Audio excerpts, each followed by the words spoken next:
Hey all, and welcome back to Fuzzy Dutch Gaming and another video on the channel showcasing a very budget build on what's quickly becoming my favourite skill and ascendancy, and that's Rain of Arrows Raider. Now this is a less than a divine build that has done Maven, it's done Cirrus, it's done a full round of Elder Guardians along with the Invitation, and it maps super quick. We're going to go through the gear and the tree and explain exactly how the build can function for such a small amount. And as usual, we'll do some showcases. We'll run through the gear, the skill tree, how to craft the gear, and also the very important aspects of the build that you have to get right or it won't work. So before we go into anything, before we go into the tree, the gear, I want to go through the aspects of the build that you need to understand to get it to work. Most of the damage and speed on your build comes from these gloves. What they do is give you adrenaline and onslaught every time your leech fills unreserved life. So because I've set it up so that my skills use life, as soon as I hit an enemy and I have leech, it's going to leech back. I'll hit again and then it will leech back again. We can keep this up all the time by doing a few things. Firstly, you have to use life for your skills. To do that, we're using this mastery here. Skills cost life instead of 30% of mana cost, and it splits the cost between mana and life. This means that we're always going to be using life. Along with that, you just need some leech. So we have leech here, which is attack and mana leech. And then we're also taking Vile Patch because why not? We don't have any regen. It just makes our leech a little bit better. The other part is you cannot have life on hit anywhere, which is why I don't take these nodes here. We fire a ton of arrows and you don't want your life to get filled by life on hit because it isn't leech. It has to be filled by leech for the gloves to work. And then the second aspect is we're not using ballistas in this bow build. We're using a mana forge arrow setup as our secondary damage. To make that proc, you need to make sure that your mana cost is much lower for the mana forge skills than it is for your main skill. And to do that, as say we're taking this mastery here that we've already gone through, and you just put -7 channeling on 2 of your items, and that should cover it. So as we can see here, my Rain of Arrows costs 7 mana. My lightning arrow, which fires with several other skills, including burning arrow, uses 2. And then our setup to get power charges uses 0. All you need to do to check if this works is look at what these do when you hold your attack. So you can see it is just going really quickly. Every time that square completes, it's firing an arrow. And that's all you need to know. If it's doing that, you're set up correctly, it's fine. So let's quickly run through the gear and I'll point out the important aspects of the gear.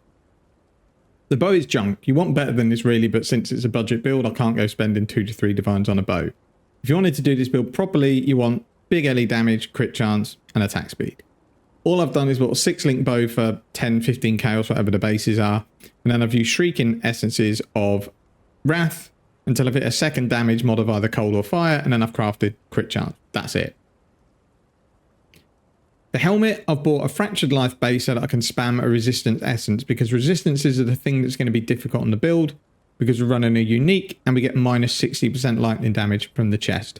So you can either spam anger essences if you need fire resistance, wrath if you need lightning, and so on. And I've done it until I've hit a second resistance with an open suffix, and then we've just crafted another resistance onto it. The Eldritch Implicits, these aren't necessarily the best, they're just what I rolled in a few embers. The quiver, again, just bought a cheap fractured damage of bows base. You don't have to get this particular base. You can get an attack speed one, you can get fire damage, you can get prod speed, whatever base is cheap, and most of them are. And then for this, I wanted flat lightning damage because we don't have a lot of flat damage on the build, but we have a lot of percentage increase. So the more flat damage we can get, the more effect of that we're going to get. So I've used Shrieking Essences of Torment on this bow until I've hit crit multi. It just so happened that we hit a little bit of resistances and crit chance, but all I was looking for was crit multi, and then either full of half decent mods like this, or space to craft either life or some more resistances. Ideally, I would like life on this because I'd want to be over 4k life, but you know, we're not. The amulet I've actually purchased because I wanted attributes and crit multi. And both the attribute fractures and the crit multi fractures were quite expensive. This, I think, was 35 chaos for the amulet. Essentially, you just want life, crit multi, and some attributes. You probably don't need a ton of attributes. It all depends on what you've got on your gear.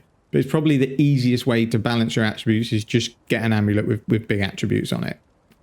And as I said, you need -7 mana cost, but it could be on both your rings. If the amulet you find in is too expensive, forget about having the open prefix. Just get this amulet, but without the craft, and then you can do your non-channeling on both of your rings.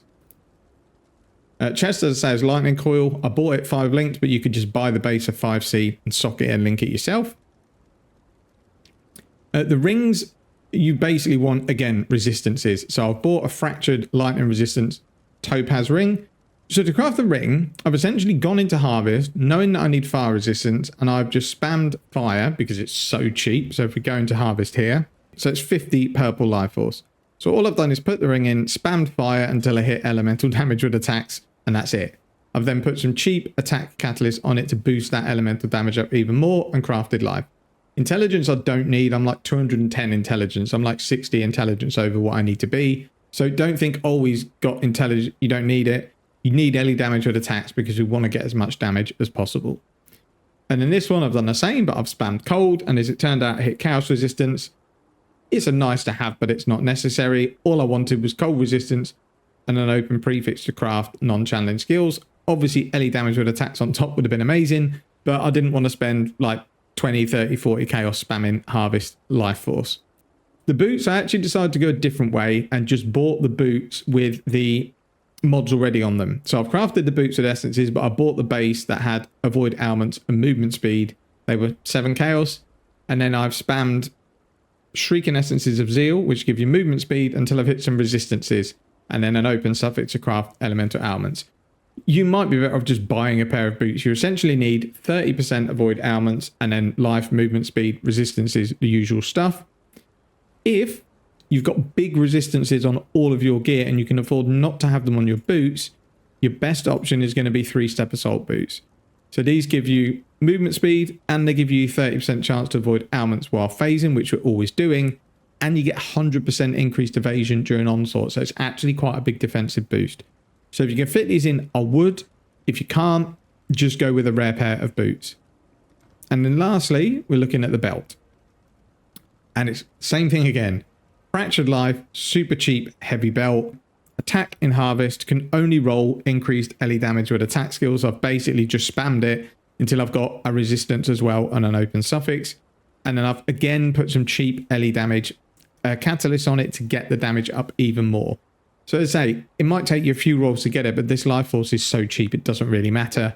You just want an open suffix because then it gives you more space to craft your resistances.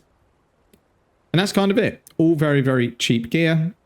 The flask, diamond flask. Aziri's promised to get some more chaos res and a bit of damage. Jade flask for evasion, quicksilver, and then a divine life flask. Suffixes are important. Big crit chance, big evasion, big attack speed. And then we'll quickly go through the gem links. So the main 6 link, we've got Vile Rain of Arrows. It's linked to Trinity, Inspiration, Mirage Archer, Increased Crit Damage, and Awakened Added Cold. This, ideally, should be LE damage with attacks. It gives a few % more DPS. The reason I haven't gone for it is it's more expensive to colour 2 green, 2 blue, 2 red. That's the only reason. And our helmet, we've got our first Manifold setup, which is Rain of Arrows. Doesn't necessarily even need to be a high level. It's just to get the power charges. I think I can level up more than 3. The reason I kept it low is because originally it was costing too much mana. So we've got Rain of Arrows linked to our Mana Forge. Then we've got Inspiration, again, to lower the cost. Power Charge on crit to get power charges. You could quality that up for a bit of extra crit chance, but it's not really necessary. And in the 5-link chest, we've got our Ballista replacement, we'll call it. We've got Inspiration, linked to Manifold Arrows, and then we've got Lightning Arrow, Burning Arrow, and Ice Shot. Once these get up to 20, we'll have much more single target. And then just in here as well, I've got a Flame Dash for movement skill. In the gloves, 3 auras, Grace, Anger, Precision as high as you can get it. The boots, Life Tap, Sniper's Mark, Mark on Hit. Got a spare socket there if you wanted to put something in it. Totally up to you. And that's the setup. Really, really simple. Really, really easy. Very, very simple to craft the gear yourself or buy it on trade, whichever you prefer. And then we take 1 dual socket because you come up here to get power and frenzy charges. May as well take the dual socket. I bought this one for 30C. Don't look for exactly the same mods because it might then be that the jewels are like a divine. They're not worth it. You just want life and damage. So the projectile damage does very little. So you essentially want crit multi and life. Your ideal jewel here would be attack speed with bows, life, crit multi, but they're probably much more expensive. So we'll run through the tree, and it's a very standard bow tree for rain of arrows. So we don't take Master Fletcher and we don't take multi-shot because one arrow doesn't do that much and the travel nodes are bad. I honestly wouldn't take any of those nodes. Don't be tempted to. So I'm not going to go through the tree in its entirety. It will be in the POB. I just need to point out the important mastery. So as we said, you have to take this skills cost life instead of mana. You have to take some leech. What I would recommend is actually taking these two nodes. I've only just dropped them, and without it, your leech is quite slow. And all you need to do is fill your life with leech. It doesn't have to be a certain amount, you just have to do it. I found that sustain in terms of staying alive was much better with these two nodes. I would even give up life for them. So we will drop this here, and then we'll go and just drop another random node. I don't know if I need this dex node. I probably do. We do need that dex node at the minute, but my precision is quite low at level 14. So I think once we get that leveled up, our accuracy will go to 100. So I'm going to take these leech nodes back. Now the tree I've settled on is a level 93 tree. If you lower, you're going to have to drop probably some damage nodes. Probably these projectile speed nodes here you'd drop. Or you could drop some life, whatever you prefer to do. But I've set the tree at 93, which I think is really, really reasonable for a character that you're going to be farming T16 maps with. So I would definitely take these because I did feel the sustain on your life is worse without them. With Vile Pact and these nodes here, you're going to have very, very fast and very, very high leech rate. So one thing I actually wanted to quickly mention, because it might be something that people do in error, is you can't use instant leech. Now leech instant is leech, so it will work if instant leech fills your life. But what you'll find is if you're not using tons of life for your skills, instant leech will basically cause your life not to move because of how quickly you're attacking. So we've got an example here with Seer Exarch. This is with instant leech on. So just gone into the fight, just keep an eye on the onslaught buffs and also the buff for adrenaline. So we'll just go into the fight here. So onslaught's proc straight away because we've leeched. We got hit, so we're definitely going to leech there and proc onslaught. But now onslaught falls off because he's not hitting us. Our life's not moving. So if we look again carefully, onslaught and adrenaline have both fallen off because we're not getting hit and we're not actually spending any life to leech. You've just got hit again there. So hopefully the buffs proc again now. No, onslaught didn't proc because it was only one hit and we're straight back to full life. So there are issues with using instant leech unless you're using a lot of life for your skills. So again, we're still not proccing any of our skills at the moment. Buff's still not proccing. Onslaught is still not on. Still not on is just gone back now.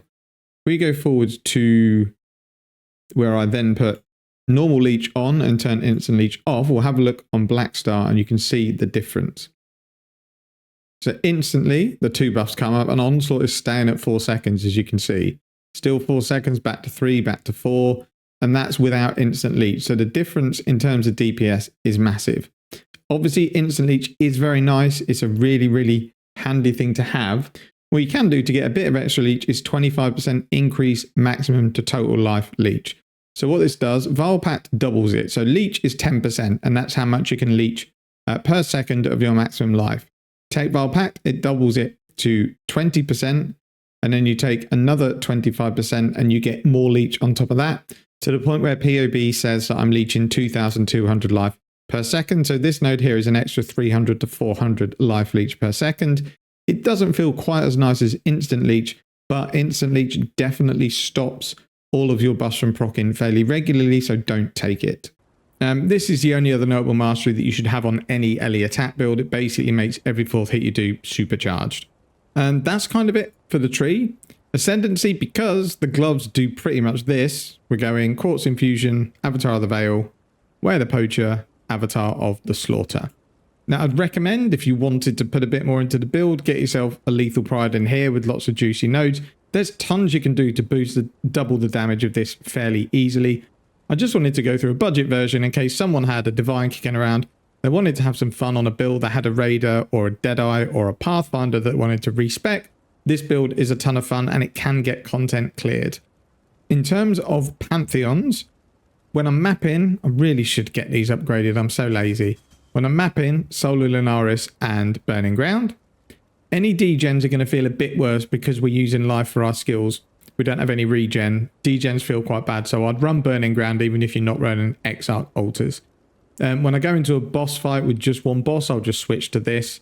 And then normally this life flask one here is what I'll use just so we get life flask back. Because again, we don't have any regen. So your life flask coming back over time helps out on stuff like Cirrus, for example. If you're in between Cirrus phases and you go out and you're quarter life, you're not going to regen any, but your life flask you can use and then you just wait for them to come back. I don't think there's anything else I'm missing, but I normally do always miss something. No, I don't think I am. So, recap, quick important points. You have to have your skills use life to make sure your gloves are proccing all the time, and make sure your Maniforged arrows are triggering all the time and there's not a massive delay between them. Other than that, you can't really go wrong. Get all your flasks automated. It's then a one button build other than a life flask. Because we don't have totems to put down, your Maniforged arrows will do the single target of the totems. Yeah, it's super easy. You don't have to press any buttons other than rain of arrows. That's it. Sorry, last thing we'll go through is point blank. You don't have to run this, but I think with this sort of build, when you're so quick, you are nearly always on top of enemies when you're attacking, and bosses, because we've got quite a lot of fizz taken as elemental, we can stand under most bosses and spam the skills, so 30% more damage seems silly to give up. If you play a bit safer at bosses and you want to go on the other side of the arena, you can drop it, but the other issue is I sometimes find the Maniforged arrows don't target very well if you're too far away, so it's better that you're nice and close to make sure all the skills target the enemy. That's it for the video. Hope people have fun with it. Take care. See you in the next one.